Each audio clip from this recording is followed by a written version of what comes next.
Let's bring into the conversation Elie Honig. He worked for 8 years as an assistant U.S. attorney for the Southern District of New York, and is author of the new book out today titled Untouchable: How Powerful People Get Away with It. Elie, it's great to have you over on this side of the street for a minute anyway. Good to see you guys. Congratulations on the book. It's as though you timed it to the news this morning. Pure luck. Yes. So we'll talk about the book in just a moment, but specifically about this case that the DA, Alvin Bragg, is impaneled a grand jury.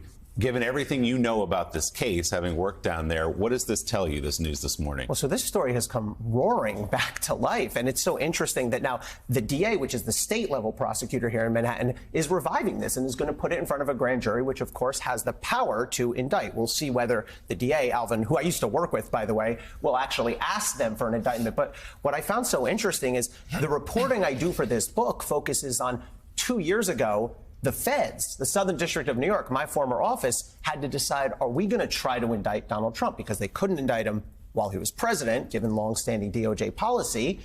But came January 2021, he's about to leave office. And what I've reported for the first time in this book is that the federal prosecutors convened a series of meetings in-house where they said, do we do this or not? Now, we know the bottom line they reached was no. But what I found really interesting is it's not because of the evidence. The prosecutorial team there at the Southern District of New York felt that they had enough evidence to indict Donald Trump for his role in the hush money payments. Now, some on the team felt the evidence was enough to charge, close to the line. Others felt it was more than sufficient. But ultimately, the feds held off because they felt there was political issues with bringing an indictment. And frankly, they felt that all these other incidents that Trump had been involved in, January 6th, Ukraine, Mueller, would probably supersede them in any event. So if we're talking about the strength of the evidence, when Alvin's former office, the DA's former office, and my former office looked at it, they thought the evidence was enough. So whether that carries over to the DA, I guess we'll see. And you also reported in the book about some tension between the Department of Justice and the Southern District. Yeah. How did that play out? So it's important to understand the ethic at the Southern District. We are famously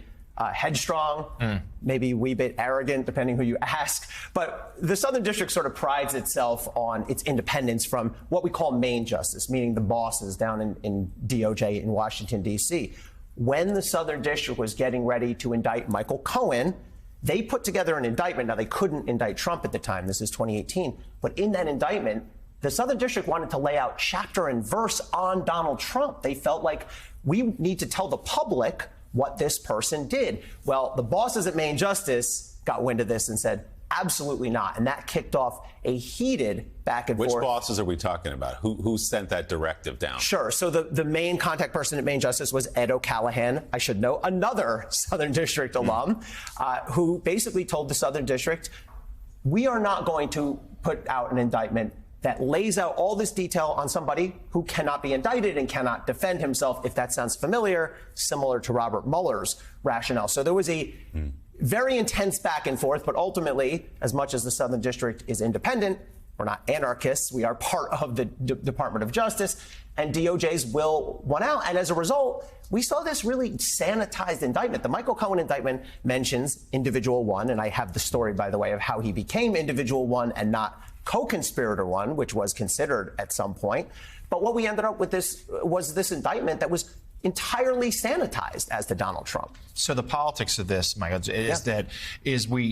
it's a president, sitting president, and then a past president that they don't want to. They feel like that would set off a firestorm to indict. But we also know the Manhattan DA's office walked away from this for a time. What's your sense as to what changed for them?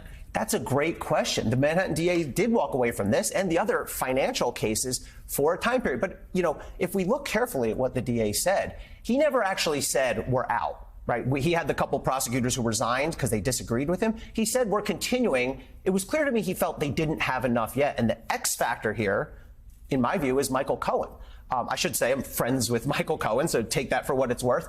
But the Southern District of New York rejected Michael Cohen. In his sentencing letter, and I've said this to his face, he knows this, they said, we do not believe Michael Cohen has been fully forthcoming. And the way it works at the Southern District and all of DOJ is you can't sign up a cooperator unless you fully believe that person. Now, maybe the DA now is assessing Michael Cohen differently. Maybe they think he's more credible. Maybe they've just reached a different assessment. But if he were to flip fully, and he's eager to cooperate, right? He makes no secret about it, that could change the calculus. So you have mountains of evidence in multiple cases involving Donald J. Trump. You've got mountains of evidence about obstruction of justice. You have mountains of evidence about partial payments or full payments to people to keep him out of the limelight, all sorts of things. You also have a trite phrase that is uttered in Washington and in the Southern District and by federal prosecutors everywhere. And it is that no person is above the law. Sure. Why hasn't Donald J. Trump been indicted? So that is a great summary of the last chapter of my book. And look, I'm critical of prosecutors, Mike. I was a prosecutor, but I think it's fair game to criticize them. One of the critiques I make in this book is exactly that for all the evidence of all the crimes Donald Trump has committed, and I have a chapter saying here's what an indictment could and should have looked like, every prosecutor who's looked at this has backed down for one reason or another. Now, that could change, right? We have, I think, Fulton County in particular seems like they're moving towards an indictment. We don't know what DOJ is going to do. But the problem, I note in the book, is too much time has passed, in my view. We're 2+ years out from January 6th and more from the prior incidents. And time and speed really matter. I mean, we work at a frenetic pace at the Southern District of New York because we know you've got to get your indictment in quickly. And the farther you are away from the actions and the closer you are to the next election in this case, the harder it's going to be to take that case from, if there's ever an indictment, to the ultimate goal, which is conviction. Well, but Eli, just really quickly, aren't these cases so incredibly consequential that it might need to take more time because of just how consequential the outcome could be if there are charges? I understand that point, Mika, and I've heard a lot of people make it over the years. I think that it's just been simply too long for Merrick Garland now. I mean, yes, you want to make sure that you have everything in place, but we're 2+ years out now. I have seen DOJ. We've all seen DOJ move with remarkable speed. And my criticism of Merrick Garland is that he just never focused at the top when he could have. You know, Merrick Garland always says, well, we start at the bottom and we build our way up and up and up. You don't have to do it that way. There's no reason Merrick Garland couldn't have gotten to, say, Cassidy Hutchinson or Mark Short back in late 2021. He got beat to the punch by the January 6th committee. And so, yes, he's moving slow, but I also think it's fair to say speed matters. And I think at this point, he's moving too slowly, and I think that's going to compromise his ability to make this case someday. All right, Ellie. And now the former president is suing Bob Woodward, speaking of cases, claiming the journalist never got his consent to release audio recordings of their interviews. Woodward interviewed Trump 20 times from December of 2019 to July of 2020 for his book, Rage. The conversations were released back in October as an audiobook entitled The Trump Tapes. The former president released a statement yesterday that says he only agreed for the recordings to be used, quote, in the written word. He also claims that Woodward and the publisher, Simon & Schuster, are trying to profit off of his voice. The suit seeks nearly $50 million in damages. Both responded in a joint statement, writing in part, former President Trump's lawsuit is without merit, and we will aggressively defend against it. All of these interviews were on the record and recorded with President Trump's knowledge and agreement. And Donald Trump has a long history of filing outlandish lawsuits. About 2 weeks ago, a judge in Florida ordered Trump and his lawyer to pay nearly $1 million in fines for what the judge called a frivolous suit. As the New York Times reports, Trump was trying to sue nearly a dozen people whom he sees as his political enemies, including Hillary Clinton and former FBI Director James Comey. A day after that ruling, Trump dropped a federal lawsuit against New York Attorney General Letitia James, a case that his advisors had warned him against. The same judge that fined him was also supposed to preside over that case. Back in December, he brought a defamation suit against the Pulitzer Prize Board for awarding the New York Times and the Washington Post Pulitzers for their coverage of Russian interference in the 2016 presidential election. And in October, Trump sued CNN, seeking $475 million in damages for defamation, claiming the network took part in a, quote, campaign of libel and slander because the network feared he would again run for president. Ellie, here's my question.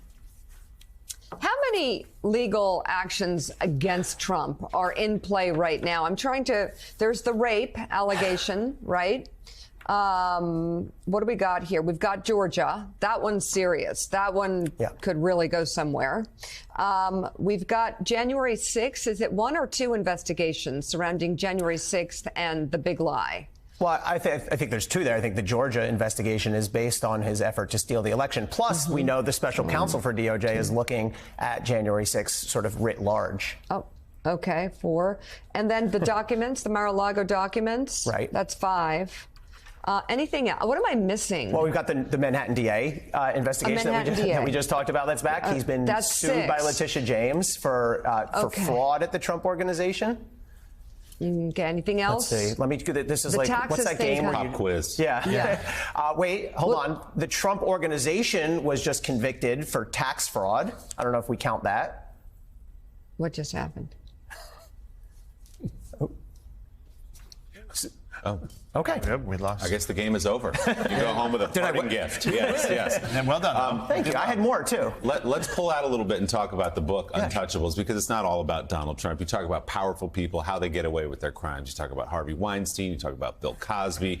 You have a long list of people. I think most people say, well, they're rich, they got great lawyers, and that's why they win. You say there's a lot more to it. Yeah, I mean, that's a small part of it. But what I was able to do in this book was sort of take my experience as a prosecutor, particularly of mafia cases. I mean, that's what I did at the Southern District of New York. And I kept seeing these parallels. And that's a good example, Willie. So we all know that rich, powerful people hire rich, powerful lawyers. I don't always actually think that the more expensive lawyers are better at what they do. But a lesser known thing that I used to see all the time is really savvy players will pay for lawyers for the other people around them, right? To make sure those people don't flip. I saw it all the time in my mob cases. And where do we see it just recently? Cassidy Hutchinson, right? Cassidy Hutchinson delivered devastating testimony against Donald Trump at the January 6th committee, but she wasn't able to do that until she got rid of her original lawyer, who was picked and paid for by a Trump-affiliated entity. And only once she broke free from that lawyer, a guy named Stefan Passantino, and she's talked about this now in front of the committee, was she able to fully come out and give full testimony. And I can't tell you how many times I saw situations just like that.